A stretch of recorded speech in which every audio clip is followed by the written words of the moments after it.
Good morning, good afternoon, good evening, and good night. Wherever you are watching, listening to this, welcome back to episode 6 of The Future of War. For the last 2 weeks, we talked about the major challenges presented by Russia and China against the United States in terms of military strategy. And now, this week, we'll finally talk about the empire striking back.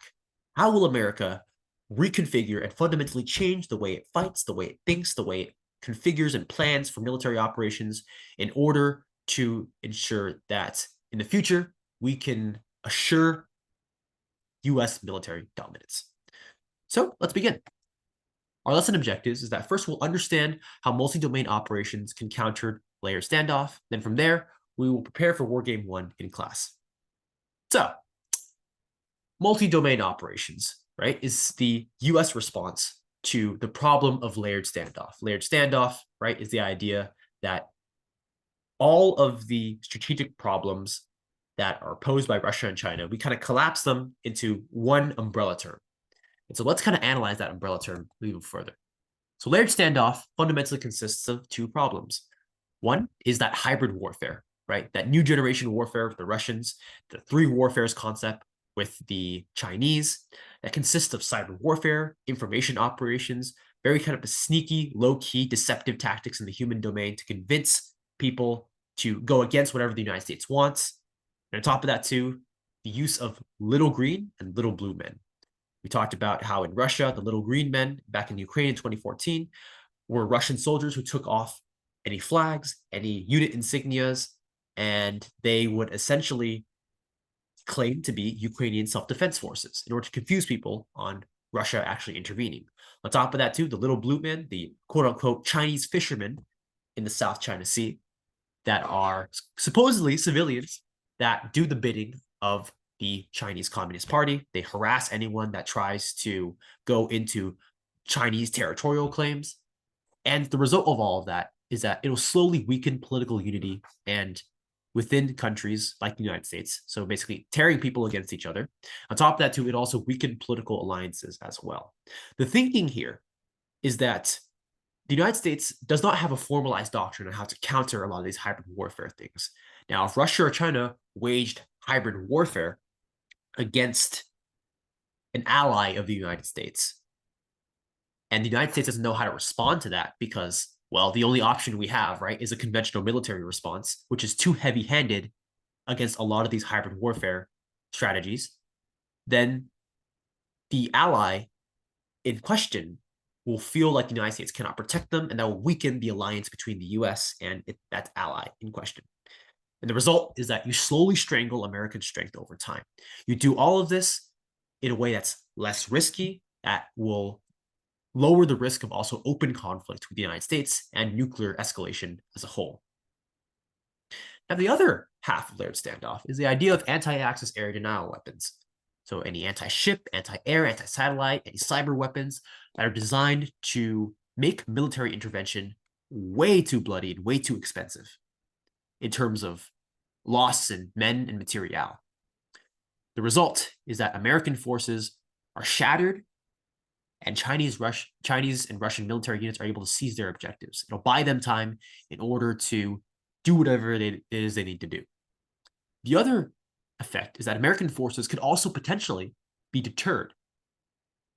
So the idea here is that if you make military intervention too expensive, too bloody, for example, if you're China, right, you have all these anti-ship missiles that could sink the US Navy if they dare come close to Taiwan, then US military intervention on behalf of Taiwan to protect that country would be a lot more costly, and US military planners might be less inclined to actually send conventional forces, send the US Navy in that direction.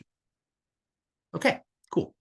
So if you combine these two together, right, and you kind of make this layered standoff, like this huge kind of strategic sandwich, right, combine these two together, and this is a real big issue for the United States because our enemies will present so many problems on so many different aspects and so many different domains that for the United States to counter all of this, we must wage multi-domain operations. And that's fundamentally what the United States and what this publication seeks to address. This is TRADOC pamphlet 525-3-1. Now, TRADOC is the US Army's Training and Doctrine Command. They're the ones who think about how the US Army will train itself, even though it's just the US Army, not the other branches, who kind of formally published this. The US Army was one of the first to kind of take all of these concepts and condense them under one roof. That roof is multi-domain operations. So the United States Army basically put out this publication covering everything that I've talked about in this class so far and talking about how the US military needs to reorganize. Not just the US Army, but the US military as a whole needs to reorganize in order to conduct multi-domain operations, hopefully by the target date of 2028. So what is the American response? How does multi-domain operations kind of seek to answer both the hybrid warfare gray zone aspect of layered standoff and the anti-access area denial aspect as well? So moving forward, multi-domain operations versus the gray zone. MDO stipulates that the US must double down on critical domains such as human and cyberspace. The United States must fundamentally invest in training and technology and different types of capabilities to ensure that we can dominate the hybrid warfare zone. We can ensure that any type of disinformation being thrown around, it can be countered effectively, that our people are able to kind of talk to each other and whatnot, and that we are able to protect our allies from any type of these weird, low-intensity, gray zone hybrid warfare attacks. And so the first part about this is that we must wage cyber warfare, start hacking, and start utilizing our offensive cyber tools to stop the spread of disinformation and stop cyber attacks. Because fundamentally, disinformation and misinformation are spread on the internet. And if we can use cyber warfare to shut down any bot farms, any groups that are trying to spread disinformation, then that works for us. On top of that, too, we have to conduct information warfare and bolster narratives that support US interests. Information warfare is essentially doing our best to ensure that narratives that bolster US interests are supported. Now, this goes into a lot of different implications about, how free speech operates. We'll talk a lot about that in class. But for now, this is kind of how MDO stipulates. On top of that, too, we have to train our allies and strengthen weaker states against the gray zone. This basically means that the US military must deploy all around the world, not necessarily to fight anyone specifically, engage in combat, but to train our allied militaries in everything that they can to ensure that any hybrid attacks against that country do not succeed. On top of that, this is something that I believe that MDO needs to stipulate as well. We need to reform our education systems to promote digital, medical, and political literacy to ensure that any of that disinformation and misinformation doesn't affect our people who vote that much. Now, this is very interesting because MDO basically talks about how the US military needs to work not only just other branches in the US military, but also the US government as a whole and the private sector. It's essentially something called a whole of government approach, where everyone needs to pitch in and do their part. Okay, cool. So let's talk about MDO versus A2AD weapons, this anti-access area denial. MDO basically dictates that US forces must target critical infrastructure to impede the operation of A2AD weapons. So we may not be able to destroy or shoot down every single missile that comes our way from China, hypothetically, but what we can do is that we can target any of the computer systems that are guiding those weapons. We can shut down satellites that are helping target US forces. We can also shut down any radar that could potentially be used to detect US forces as well. And if you stop the operations of A2AD weapons, you'll improve the survivability of US forces. So one of the main avenues in which you can shut down A2AD weapons is cyber weapons, right? Utilizing cyber attacks to destroy satellites, shut them down, or any other devices, or basically stop the operation of A2AD weapons. On top of that, too, the United States must also field missiles, drones, and other long-range strike weapons to take out as many A2AD weapons as they can. So from here, we'll be able to kind of talk about the core tenets of multi-domain operations. The US branches must operate as a joint force and provide complementary capabilities to each other. So everyone must do their best to operate together as one and provide basically help and support to other domains.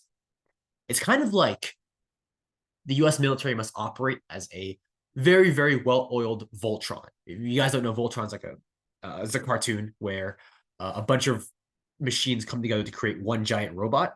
And I recommend you guys watch it. It's pretty interesting. And so the implication here is that we talked about this essentially week 2, right? That maneuvers in one domain will open up more opportunities in other domains.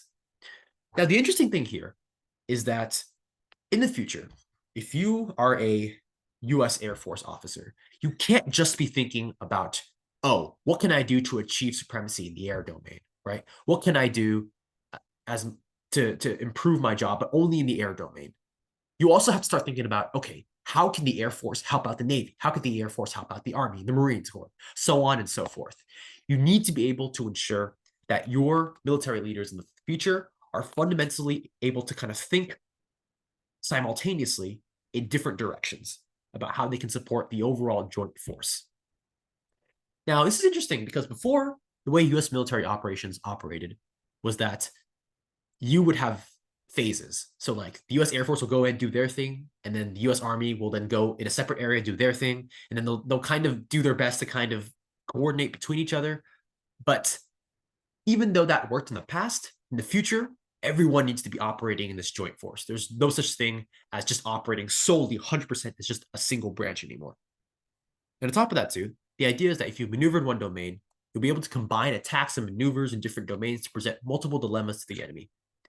So you want to create as many problems as you can to whoever your opposition is.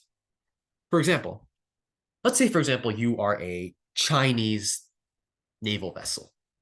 You know that if you go too far close to the shore, that US anti-ship missiles will be able to take out your ship very quickly. But if you go too far away from the shore and you go out all the way out into the deep ocean, then you could potentially be absolutely destroyed and wrecked by US submarines.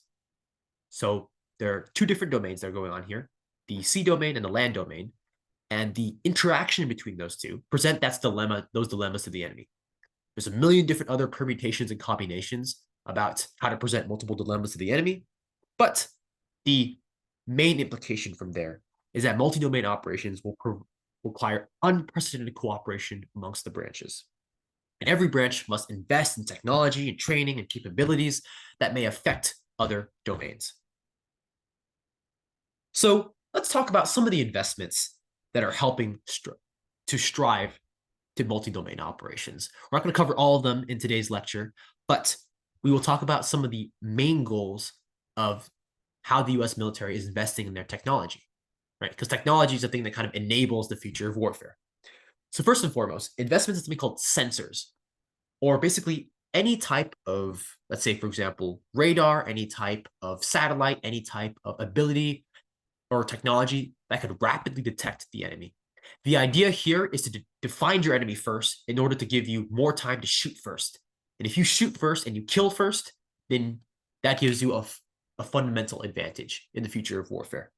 On top of that too, if you detect your enemy first, you need to be able to communicate very, very effectively. There's a lot of conversation in the US military right now about networking. How do we basically utilize AI? How do we utilize the cloud in order to share technology, share communication and intelligence rapidly?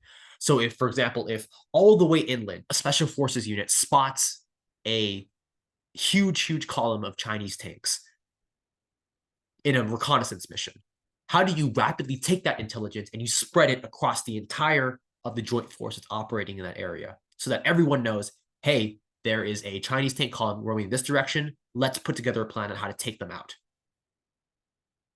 So that communication is really, really important in order to be aware of what's happening in the battlefield.